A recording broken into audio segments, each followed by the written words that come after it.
Night ay nasa podcast na kami!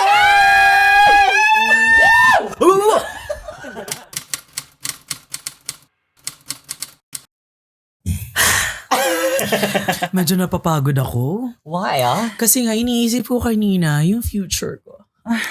What is your future? My future is to be a transgender. Ano? Transgender. Actually, na-share niya yun before. Gusto niya maging Barbie talaga. Hindi, parang Mag-drag. gusto kong ma-experience mag-drag. Mag-drag. Kasi si Steven, natry niya na magbukang babae. And there's Fedra. Mukha na babae si Fedra? May yoga pa nga, di Ngayon pa nga. ba? Ay, sige, babae. gusto ko tanong yun. Ah. Start tayo kay Warren. Did you ever dream of or think of... Cross-dressing, not really. Okay. Like parang sa public, ganyan-ganyan. Pero Yes, drag. I'm like this. Pero yung drag, parang it's just for me to be able to experience, you know, mag-show. Yeah. Alam mo naman tayo, mahilig tayo magwala, magpapansin, True. magpa-andar, ganyan-ganyan. Alam mo yung gusto kong mag-Super Bowl ni Beyonce. I love that. Beyonce, Rihanna, Lady Gaga, sabay-sabay. All in one. Tapos, yung last part, Britney Spears. Naging kape pa si bakla, 3-in-1. Ikaw, Mia. Hoy, ako, gusto ko talagang sumali sa mga pageant. If you will be given a chance. Promise, isang beses man lang just to experience it. Kasi mahilig ako manood ng mga drag race, ng mga beauty pageants. Yan yung masyadong difference namin. Kasi siya hindi siya masyadong mahilig. Ako mahilig talaga ako. Miss Universe, Miss Earth, Binibining Pilipinas. I swear to God. So parang pag nakikita ko sila, I look up to them eh. Kahit Miss Gay Barangay, pinapanood nito eh. Wala pinapalagpas So eh. mahilig ako sa mga ganyan. Oo, kaya parang feeling ko, ano kaya yung feeling? I just wanna experience it kahit once man To lang. be one of them. Oo, kahit once, but I really don't have a long-term plan to dress up as a woman. So kung kung fan ka ng pageant talaga, ano yung mga questions and then answer ng mga beauty queen? Ako, my favorite answer Tumatak. is really, yung tumatak talaga sa akin was really Catriona's. I really look up to Catriona kasi talaga eh. And I also like how pageant now evolved from just, you know, modeling, being able to walk, being able to project. Now you have to be transformational. Yan na yung bagong motto ngayon ng Miss Universe, diba? It's not just really about the beauty that you know, the beauty that you have, but it's also about what can you provide to the organization that will make an impact to the universe. Wow. Thank you. And it's because of the silver lining. May pasok lang. Ikaw ba, Mi? Ambag. What about you? Never talaga? ko siyang naisip. Pakiramdam ko kasi ang pangit kong babae. Hoy! Kung bakit gano'n ko? Parang it would take a lot of effort for me to look like a girl. Eh si Fedra kasi, more of character lang siya. So parang people really don't take her seriously. Kasi if I did, I would have shaved my beard, diba? Pero feeling ko bagay sa kanya kasi maliit yung mukha niya, Mukha diba? niya, oo, Actually, yung may totoo. pagka-feminism. A feminist? May pagka-feminine. Tari yung mukha niya, may pinaglalaban. May mga angles siya ng Hindi feminine. ko alam. Siguro tanggalin lang yung balbas, tapos mag-wig siya ng Fedra. The facial hair. What if sa isang episode natin Oh my God! We know a lot of people who can help us. But I have to ask, yes, you are a transgender. Among the three of us, ikaw lang yung Ay, ako ba? ikaw lang kasi yung transgender sa amin, and we have our own stand and opinion about some things that are maybe much closer to you. Let's say for example, yung paggawa ng isa pang bathroom for the transgender woman. So this is something that I think is important to be talked about para magkalilawan na, because maybe my point, his stand about it is different from what you really want as a transgender woman. So Mi, ikaw ba? What is your take about it? Arenola na. Nag-bound ka na lang. Parang sure. Uy, Mi, nagtatawa naman ng anuhan ng plema. Hindi, nainis kasi ako sa pagkasagot niya. Gumanon siya. Akala mo may importanteng sasabihin yung bading. Well, this is a very, I would say, sensitive topic because even within our community, we all have different perspective regarding this matter. And as a matter of fact, I don't have anything else to say. Just for the intro. No, I mean, ever since we've been talking about, inclusivity with our podcast, since that's where the topic is revolving around. Of course, if we're gonna be asked if you would like to have like a third bathroom for the LGBTQIA plus community, that is a very sensitive question to answer. So I will be sensitive also. So I will also be sensitive. So if you move a little bit, I'll be hurt. No. Yes, we've been wanting to be inclusive. We don't need a special treatment. That's not what we're asking for. What we need is just to be fairly treated compared to the other people who are outside of the community, which is the LGBTQIA+. However, I am going to consider what is happening in our country right now as well.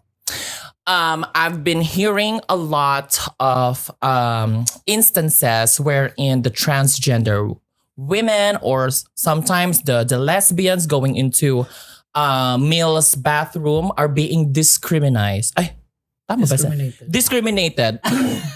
Can you cut that out? Gumagawa ka na rin ng sarili mong words, ha? Are being discriminated just because they have different gender or just because they have identified themselves as same as the bathroom that they went to, right? But I want them to be protected and I want them to feel safe. So for me, as of the moment, I want us to have a third bathroom. Bakit tatlo lang? Pwede naman marami. Building mo. Building mo. How about Okay. you, Mio? Ay, ako, sige.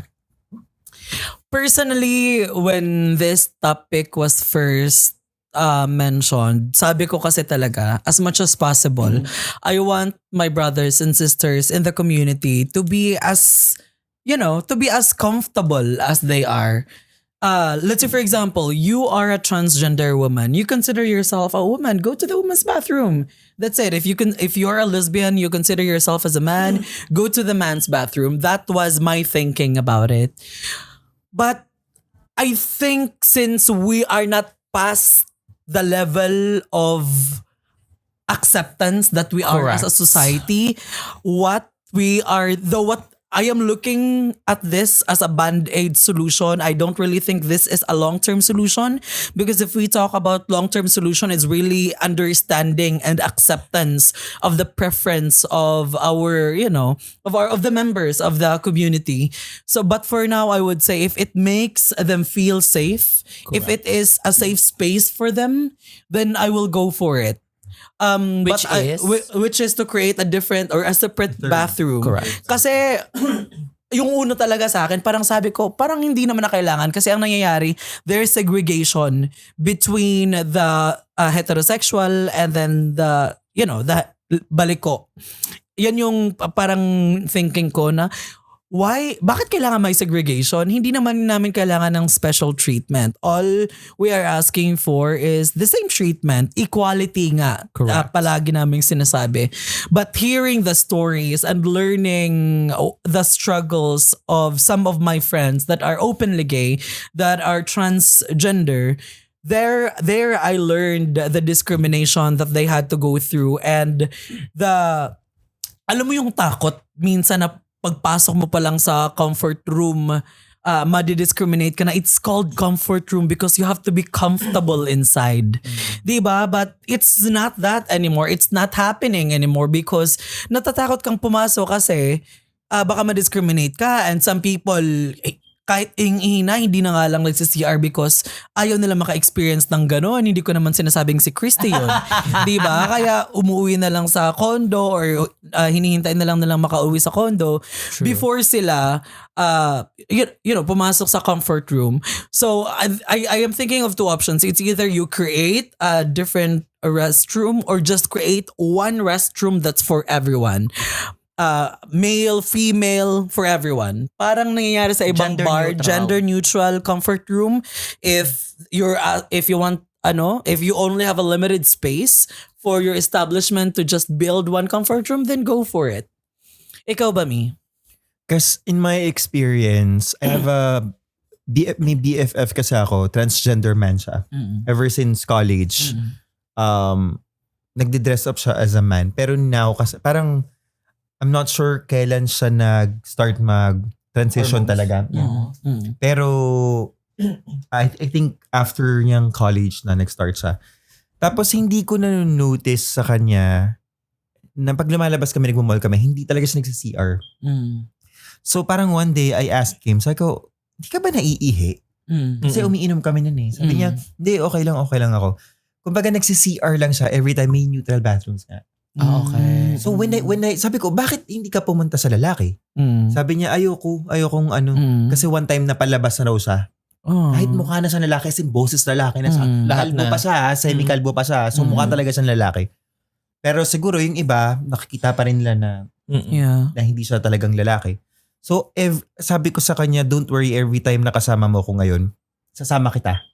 So I'm so sensitive every time we go out na gusto mo CR tayo just to protect him na hindi mo kailangang matakot. Magsi-CR ka lang eh. It's a human need for you to Totoo. diba, to go. At saka you cannot choose the time when do you need it. Exactly. Yun na nga. And I feel so bad. Parang how comfortable would that be kung ako yung nasa ganung posisyon. Anyway, I'm not sure kung yun nga kung sa Senate na to or sa Congress pinag-usapan, but I think most of what some people said there na ang dami pang problema ng bansa.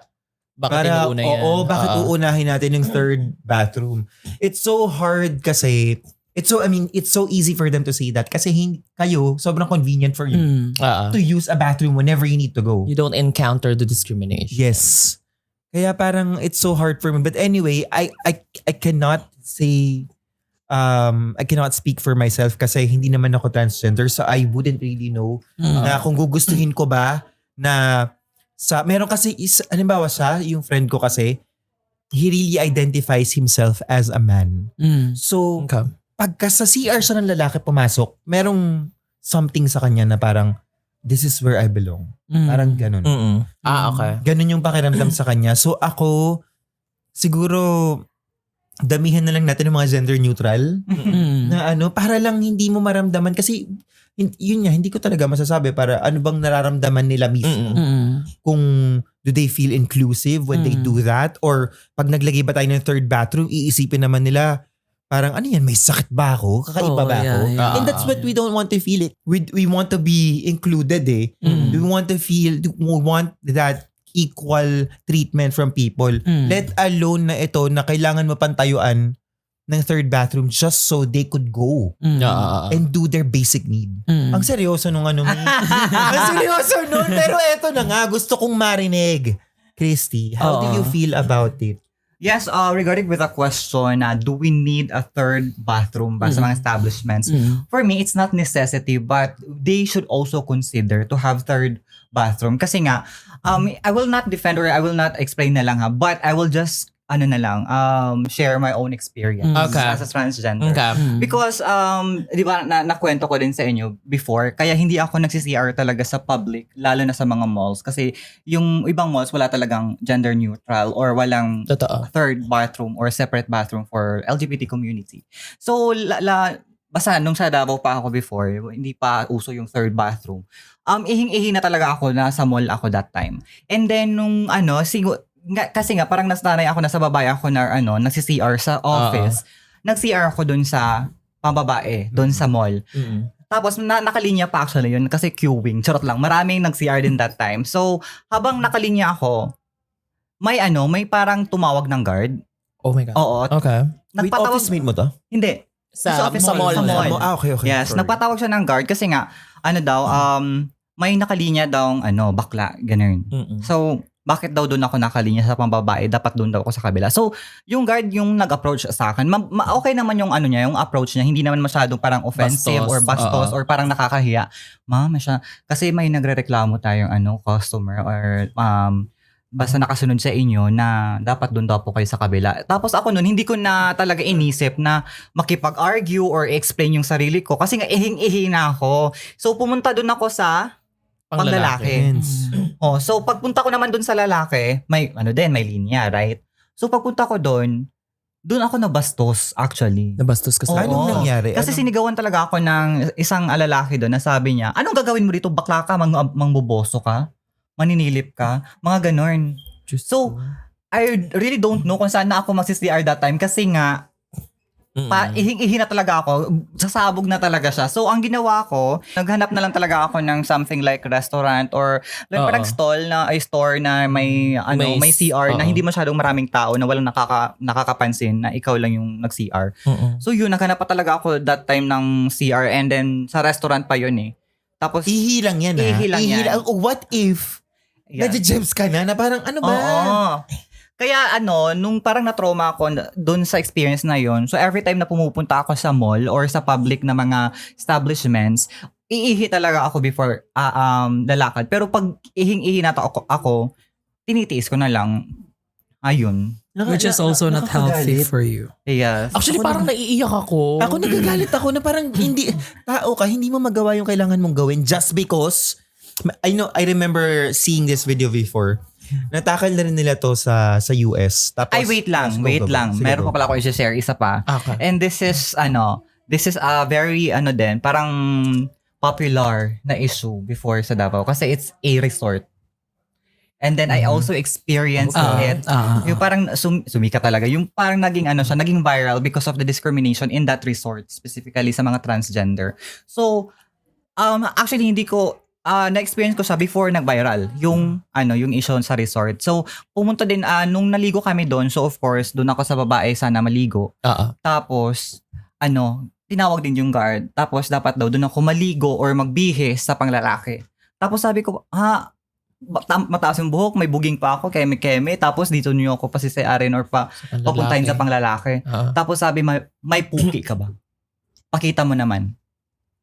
So parang kailangan pa talaga ipakita yung yung genitals. private. Oo, yung private part para lang ma-prove na yung babae yung feel mo. Yung parang ganun. So, ang ginawa ko, hindi na ako nagbanlaw. Doon na lang talaga ako sa dagat nagbanlaw. Tapos sa bahay na din. Did you get mad? Oo, actually. Pero hindi na ako nagrant. Kasi nga, baka sabihin din ng mga tao na, you're so very entitled naman. Ikaw pa ang oo, ako pa magiging masama. Hindi ko magets, paano magiging entitled yun? Ayaw kang pagbanlawin sa CR ng babae, tapos doon ka pinagsi-CR sa CR ng lalaki, pero kailangan mong pakita yung puke mo. Anong entitlement doon? Diba? Yun na nga yung point there eh. Pero kasi for me din, parang ayoko na mag-cause ng commotion. You didn't want to make a scene. And I don't want to make it complicated na din. So, wala na. Ako na mag-a-adjust for them. Ayan, going back to what I was saying, alam mo, I remember seeing this video before sa US yata to. Parang ang sabi nila, if you are transgender, you have to look the part for you to be able to use the bathroom.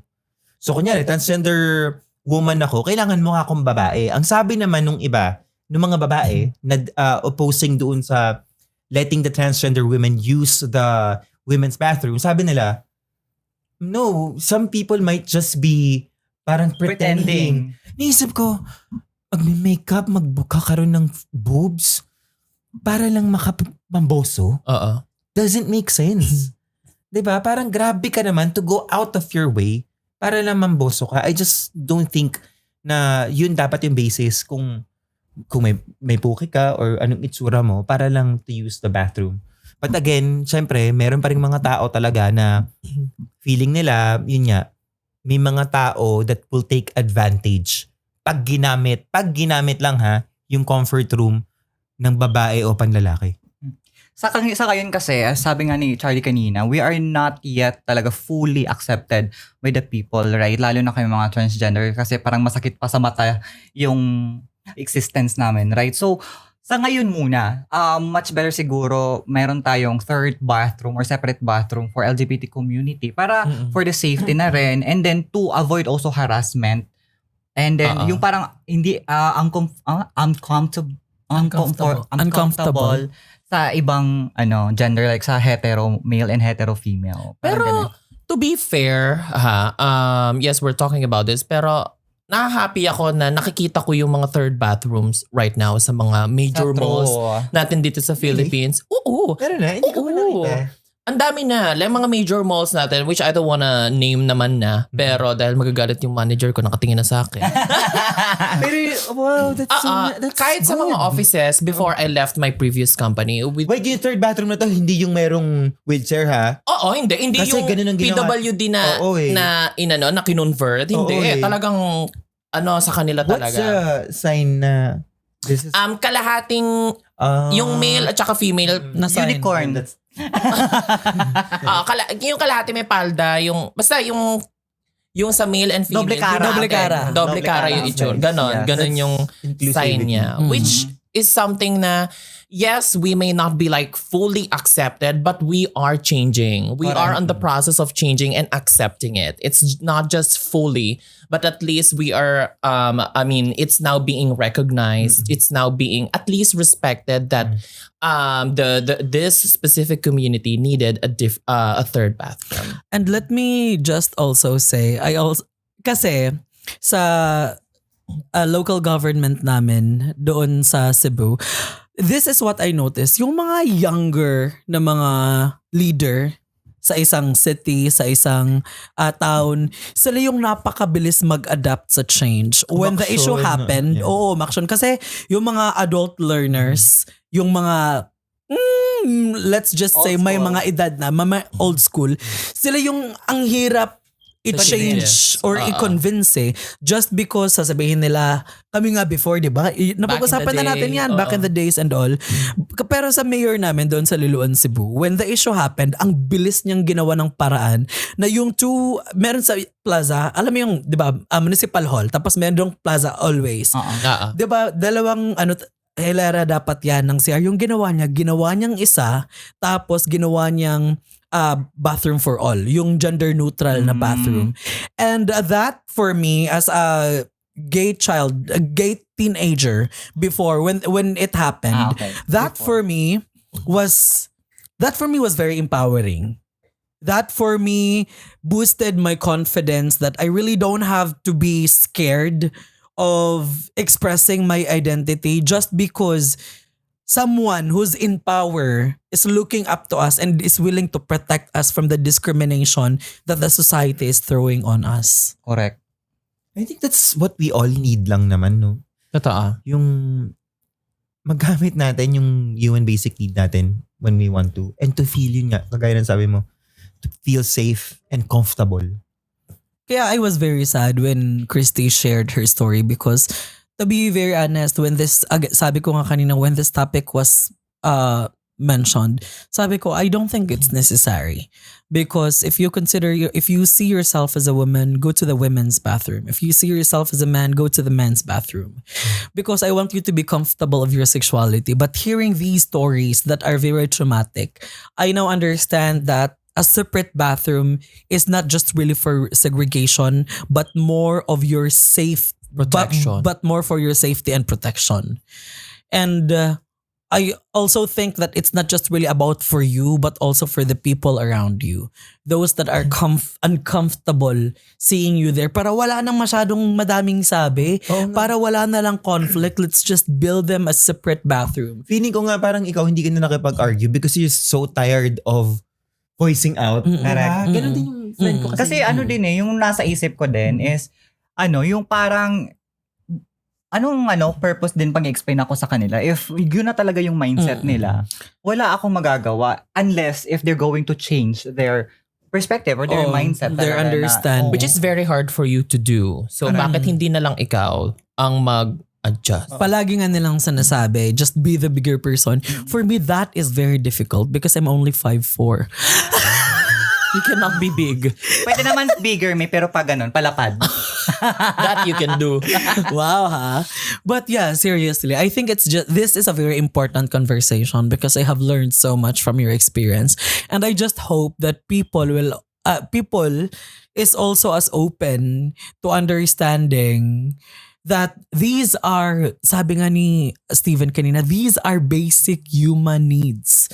Hindi naman siya special treatment, hindi naman siya kailangan na hindi naman siya kailangan ng pagtuunan ng napaka-espesyal na attention because it's just about you, Diyos ko, mag-CR lang. That's it. I don't understand why is it so hard for people to understand. Oo, buti nga sa akin, 'di ba, hindi umabot talaga sa point na parang tumawag ng pulis, tapos pinusasan pa, tapos pumunta sa prison. Oo, 'di ba yung sa Cubao? Correct. Dito Grabe yun. Sa may Yes. farmers. Oo. Kaya nga ngayon, 'di ba parang part na yung gender sensitivity sa mga companies para Actually, and I think that's that's very important, hindi lang sa mga government agencies but sa lahat dapat tinatakel to para hindi kasi ang malungkot kasi dito, just because hindi ka affected dun sa issue, wala ka nang pakialam. Yun kasi yung pangit eh. Kumbaga, tayo, alam natin kasi we know people who experience yung traumatic na ganito. Pero yung iba kasi, especially sabi mo kagaya nung matatanders sa na ayaw pumayag kasi hindi nila na-experience. I also think it's very important, especially to those who are thinking or who are planning to work na. It's very important to really choose your company. I remember before when I was working in a call center, yung vision and mission namin is really about uplifting and blah blah blah and blah blah blah. But I remember them not allowing my transgender friend to go to the women's bathroom. So parang it's just very hypocrite of you to like rub your vision and mission on our faces, but you will not allow us to practice it. So it's very important that when you look for a job, look for a company that will nurture you and will make you feel safe. Kasi hindi lahat ng establishment kaya yang ibigay sa'yo.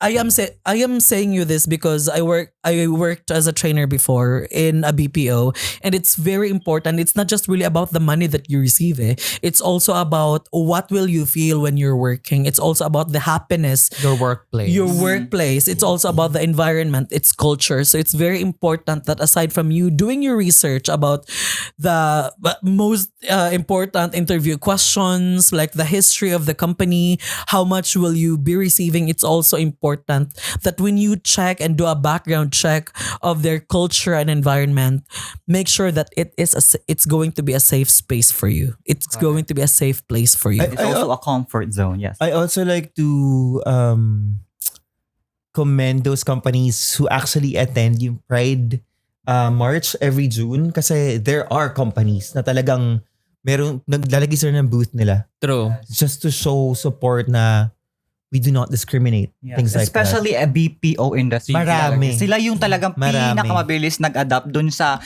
third bathroom. At saka sa BPO kasi ang dami rin talagang actually, LGBT. Dami kabaklaan sa... Hindi nga lang sa podcast na to. Me very funny because I was a trainer for 10 years. Not a single wave of trainees walang bakla. Totoo. Me, feeling ko mas masyashock ko na lang kung walang bakla sa isang training room. That's very funny. Personally, I needed this conversation because it opened my mind to the reality. Kasi parang yung iniisip ko before, it's really just me thinking about it. It's not really about knowing what's the real deal, what's happening. Oo, what's out there. Sometimes kasi ang hirap talaga magsalita pag hindi mo na-experience nga. No? True. Kasi parang feeling mo napaka-simple lang naman yan. Diyos ko, if you identify yourself as a woman, go to the women's bathroom, ganun lang. Pero hearing the stories and knowing what's the reality, it really changed my perception. The reality na hindi natin pwedeng ipasawalang bahala. Oo. The reality na hindi natin pwedeng i-augment. Therefore, therefore, the augmented reality. Akala ko na hindi virtual. O kaya magdala kayo katiter. Hoy! Pero yeah. Grabe lang. Alam mo, grabe yung mga topics natin. Sobrang lalim, no? Ang lalalim. Yung iba, very sensitive talaga. It's so hard to speak. Totoo. And I'm sure maraming mag-o-oppose. Marami ring mag-agree sa mga sasabihin natin. And that's what scares me. But at the same time, I'm happy that we are able to voice it out. To share. Actually, medyo naninibago ko kasi most of my contents are very safe. Like, it's just funny, keme. But this has to be talked about. I mean, especially us, that we have now the audience, we have now the voice, and we represent the community. And we're one of those people who are lucky to voice out using our platforms what's really happening right now. And for also them to be educated about these topics that we're talking about. Yeah. May nabasa ako. May nabasa na naman ako ni. Sa likod na naman ng CR to ng LRT. Nanggigigil ako. Hindi, sabi niya, your life starts the moment you talk about the things that truly matter. Kasi na-mention mo sa akin yung Akala ko at pagiging 40. safe. Life Nag-begins at 40. Life begins at 40. Are you starting your life na ba? Because my life is about to start. Almost. No, kasi parang I understand where you're coming from because we're Which one? scared of bashers. Kaya as much as possible, yung mga ginagawa nating contents that are light, contents that are safe. Oo. But I think it's also important that we talk about things that are not really talked about because dyan nagsisimula yung conversation. And when conversation starts, dun lumalabas yung nag-agree, dun lumalabas yung nag-o-oppose. Hindi man tayo magka-agreehan to one thing. What's important is na pag-usapan natin. Yeah. That, for me, is the most important. Yeah, and I agree with you also. Actually, may nabasa din ako. Feeling ko isa lang kayo ng CR na pinupuntahan. Anong nabasa mo? Nabasa ko is, education is the key to success. Ang gatas ng Hindi, inaay, may mabuti sa explanation bata. ako. Grabe naman kayo. Sige. May explanation ako. Education is the key to success. Kasi nga, with this conversation, we will be able to educate and give awareness to other people through our experience. Kasi nga, sabi nyo, it's hard to convince or it's hard to explain to them kung hindi man nila na-experience. But because of the experience of other people, they might also consider na, oo nga no, kailangan pala natin gawin to. It is an eye-opener. Yes. And also, I just hope, no, na yung mga listeners and watchers natin, viewers natin, that are, kasi palagi natin check yung analytics, most of the time, more than 60% mga babae, yung mga viewers natin, yung mga followers. I just hope you are, or you understand where we are coming from. Kasi nga palagi naming sinasabi, this podcast is really created for inclusivity, diversity, and equality. Palagi nating sinasabi yan. It's not just for the LGBT, but for them to understand what we go through. Yes, that is true. Yes. Hindi, Totoo pero yun, totoo. gusto ko yung sinabi mo kanina, Chardie, na, ano nga yung sinabi mo na nagmamatter ka? Can you repeat that? Sabi ko kanina, your life starts the moment you talk about the things that really matter. I agree with that kasi sabi nga ni Poca kanina, natatakot sa bashing. Since ako naman yung pinaka-senior sa atin lahat, I've experienced the bashing already. Hindi mawawala talaga yun. Pero when I really stood up for what I believe in, when I embraced myself being gay, mas naintindihan ng mga tao yung mga pinagdadaanan ng isang bakla. Na-share ko yun nga, yung ayoko nung sinasabi yung sayang ako, things like that. So naintindihan nila. And I think it's very important na tayo, we have the platform that we really use them to raise awareness to certain issues such as HIV. Ano ba yun? Tama naman we raise HIV we use our voice to raise awareness sa mga issues. Which is very relevant to our country nowadays. Yes. Parinig ka ng voice. And I want to show the world. The universe rather. I'm confident. Sabi niya the voice of the, they want us to, they want us, gusto na, May Pakalawang shutdown mo na yan. share ko lang, may tanong kasi sa akin, medyo malayo ito sa topic natin na, di ba nandito na nga yung mga Amerikano? Yung militar. Oo, sabi sa akin ng friend ko, so anong nararamdaman mo na nandito na yung mga Amerikano nagtatayo na ng mga base? Sabi ko, ay nako, ayun na naman sila, dapat di nila inalaw yan, blah blah blah, sabi ko. Sabi niya, ito yung picture ng mga Amerikano. Sabi ko, I think the Philippines and the US have a very good relationship. Ang bubugi ng mga Since na-mention naman na natin, di ba, na I like how you explained it, that yes, we are maybe the member or members of the LGBT community. Pero this podcast is created for everyone kasi nga it's about exclusivity and equality. What we have talked about is something that you do not agree, but we really would like to hear your thoughts about the topic that we're talking about now, the topic that we talked about, the topics that we have had from the previous episode. Kasi nga palagi namin sinasabi, it always start with conversation. Hindi kailangan ng dahas. It starts with a conversation. We would like to hear your thought about it. Tingnan pansin mo naman, diba? Tayo, iba-iba tayo na opinion. Oo. So I'm sure iba rin yung opinion nila and we really want to hear that. Yes, and aside from sharing their thoughts about this topic, we are also open for suggestions na anong gusto nyong topic or discussion na gusto nyong i-discuss namin. Oh, so your thoughts, your topic suggestion would really matter to us, and we would really appreciate it if you can share it using hashtag Queerfully Yours on Twitter, on Facebook, on whatever social media you are using. We will just use the hashtag, and we should be able to see it. Correct. I like the topic. To be honest, at first akala ko super quick lang because I already have a concrete idea in mind about the topic. But hearing akala ko your story, mag-aaway pa tayo dito Oo. But yeah, I really like it. Happy ako. Ang lang siya, it's sweet but short. Pero it's very juicy. It's not as long as we were doing it. Napakagaan talaga, no? Pag na-express mo yung It's very informative. But anyway, ayun na nga, Me, thank you so much for sharing your story and for letting us learn from it. Actually, I'm so very afraid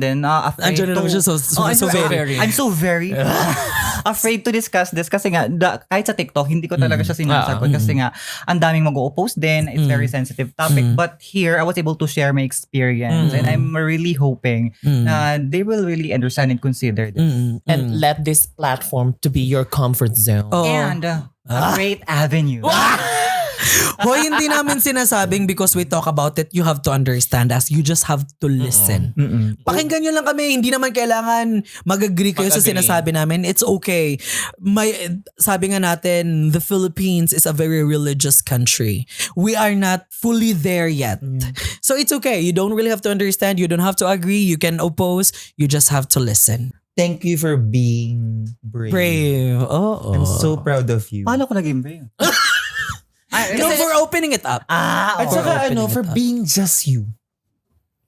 For being just you. You're not afraid. Kasi alam ko na ang dami mo ng pinagdaan ng, alam mo yun, diskriminasyon sa mga taong hindi naman dapat nagmamatter at all. But here you are talking about your experiences, hoping na merong isa dyan na makaka-relate sa pinagdaanan mo. Marami. Actually, marami. Ayaw niya ng isa. And because of that, I want to remind everybody na kahit na nagkukwentuhan lang kami to, chikahan lang to, no, this is our new safe space. Yes. It is.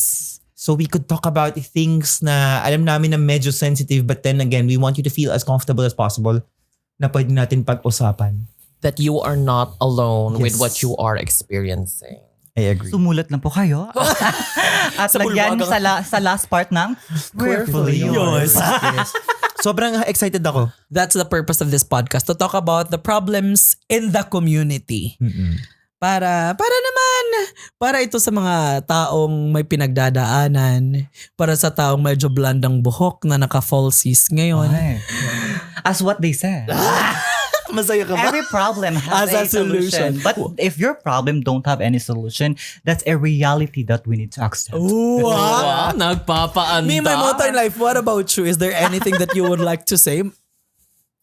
Saan? Hindi. Baka may gusto kang sabihin. Kasi meron siyang nagpaandar siya eh.